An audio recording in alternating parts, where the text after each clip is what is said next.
Okay, so as you know, we've talked about expressions already.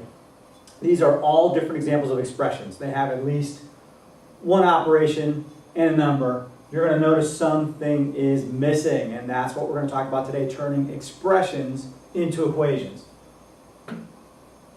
So what you need to turn an expression into an equation? Well, it's very simple.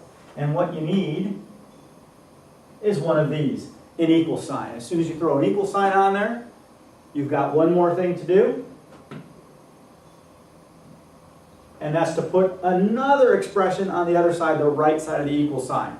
So what you need to do to turn an expression into an equation is to throw an equal sign onto it, and on the other side of that equal sign, an expression that is equal to the expression you already have. So if we take a plus 4, throw on an equal sign, and take it times 6 times 2, we now have an equation. Very simple. And just a couple of other quick examples where we took what we had up here and turned them into equations.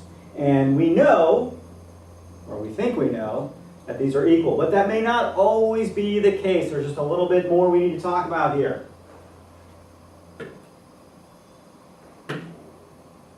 And that's some vocabulary. The first is a true equation. A true equation is probably what you're most likely have dealt with your whole life, and that is both of these expressions are in fact equal. That's called a true equation. But then you have a false equation. And what a false equation is? These expressions are not equal. They're not balanced. You'll hear that term quite a bit, where both sides need to be balanced. If 8 plus 4 is not equal to 16 minus 10, that's a false equation.